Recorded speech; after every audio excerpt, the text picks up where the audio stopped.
ingin kita secara objektif menilai diri kita.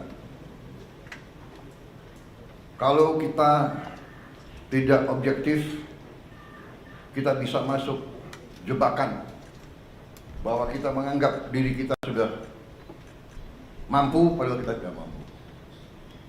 Kita sudah melihat bahwa arah kebijakan kita benar, padahal tidak benar.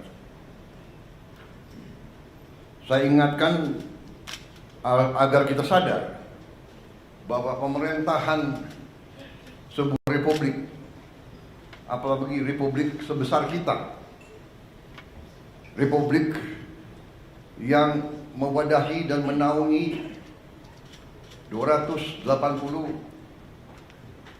juta manusia lebih,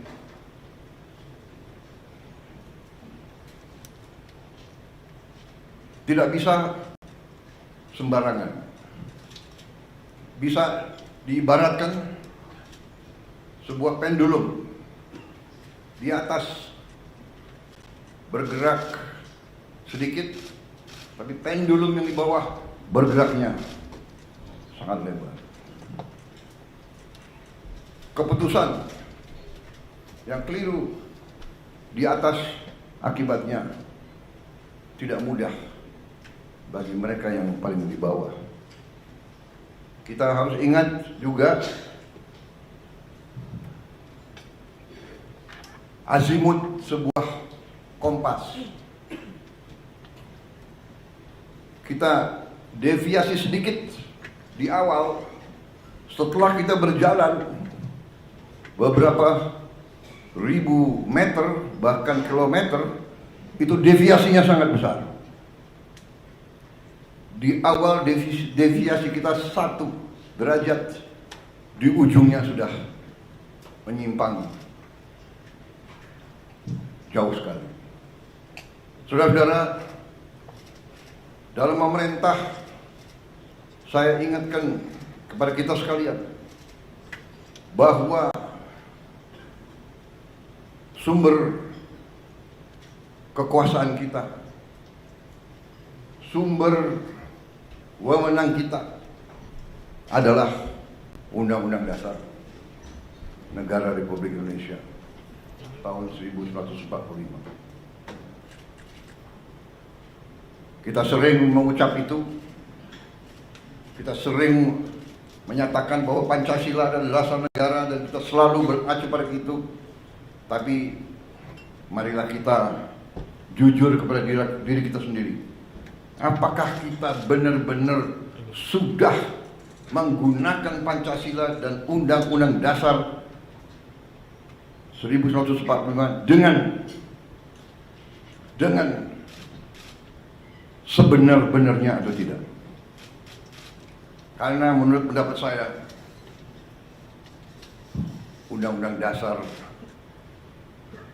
kita, Undang-Undang Dasar 1945, sungguh suatu produk yang luar biasa. Tetapi sebagaimana saya katakan, menurut pendapat saya, elit bangsa telah sadar atau tidak sadar deviasi daripada Undang-Undang Dasar 45.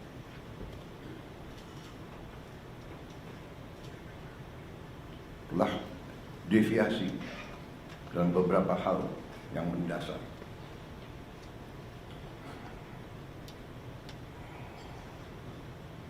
Kalau kita deviasi yang saya katakan, di awal penyimpangannya sedikit, di ujungnya penyimpangan besar.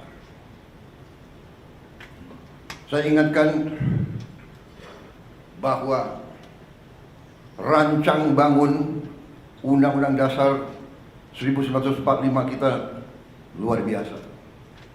Rancang bangun yang telah dibuat oleh pendiri bangsa kita luar biasa. Kenapa? Karena pendiri-pendiri bangsa kita mengalami penjajahan, mengalami imperialisme, mengalami penindasan mengalami kapitalisme yang dibuat untuk menjaga bahwa rakyat kebanyakan tetap miskin. Pendiri-pendiri bangsa kita mengalami penjajahan imperialis. Dua imperialis yang dialami, Barat, Belanda, dan Jepang. Sekarang kita baik, dan kita harus baik. Kita tidak mau dendam. Kita tidak dendam sama bangsa Belanda, tidak dendam. Kita tidak dendam dengan bangsa Jepang. Tapi kita pernah dijajah, pernah ditindas. Kekayaan kita diambil terus-menerus.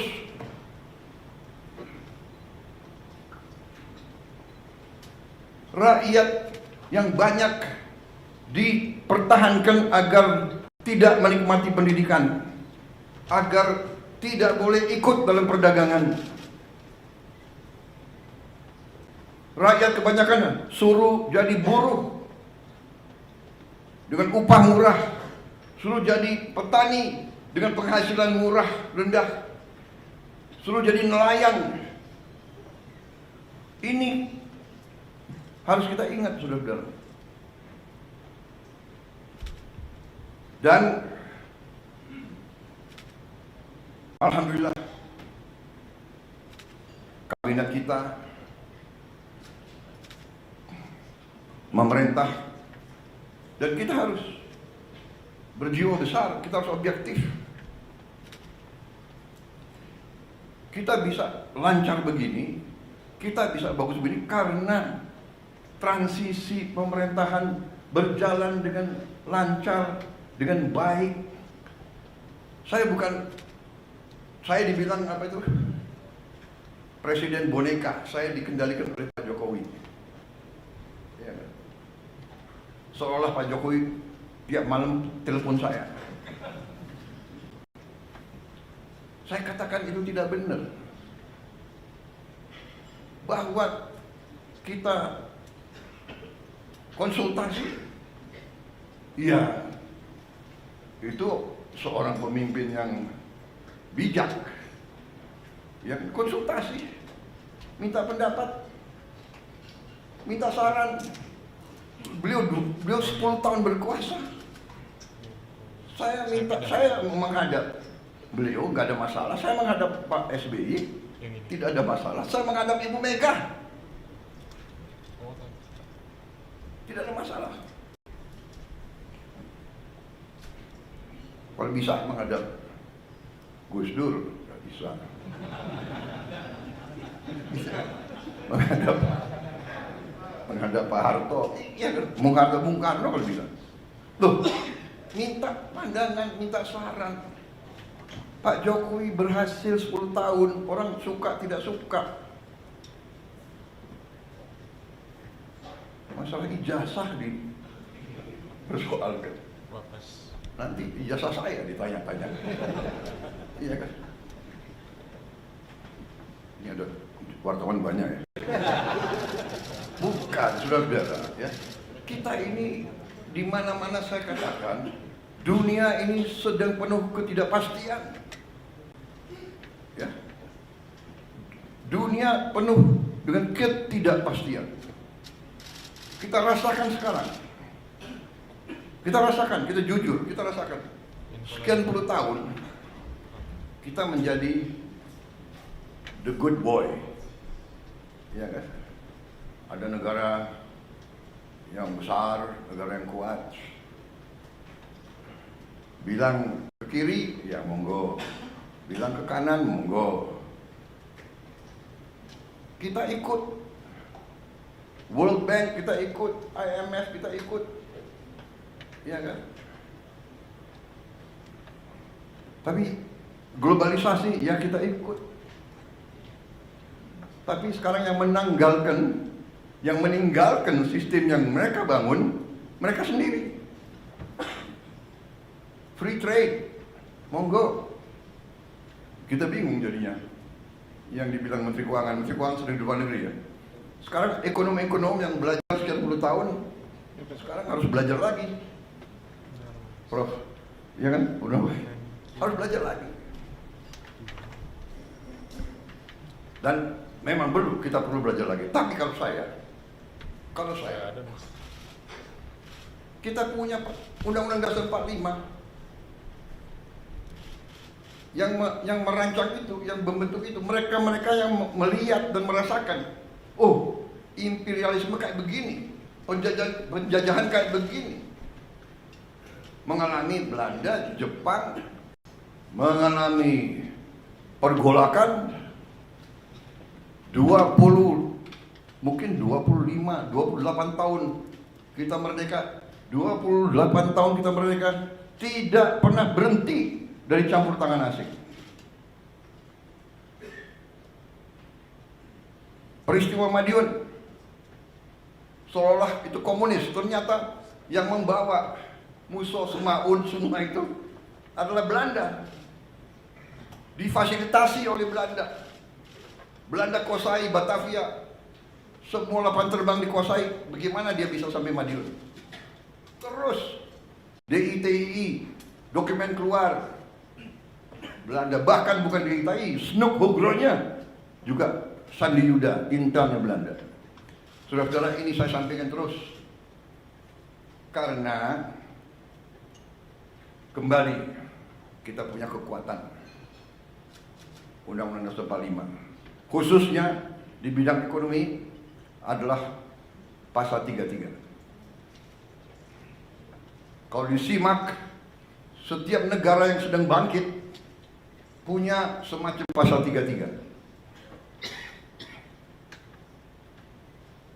Jadi saudara-saudara, 6 bulan yang kita telah kerjakan, ternyata menurut saya kita boleh bangga dengan prestasi kita.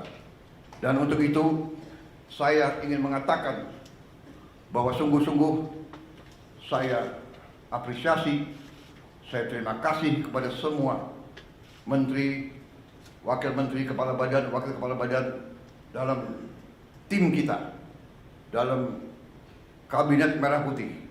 Saya merasa kita bisa mencapai ini karena kerjasama yang baik di antara kita. Saya merasa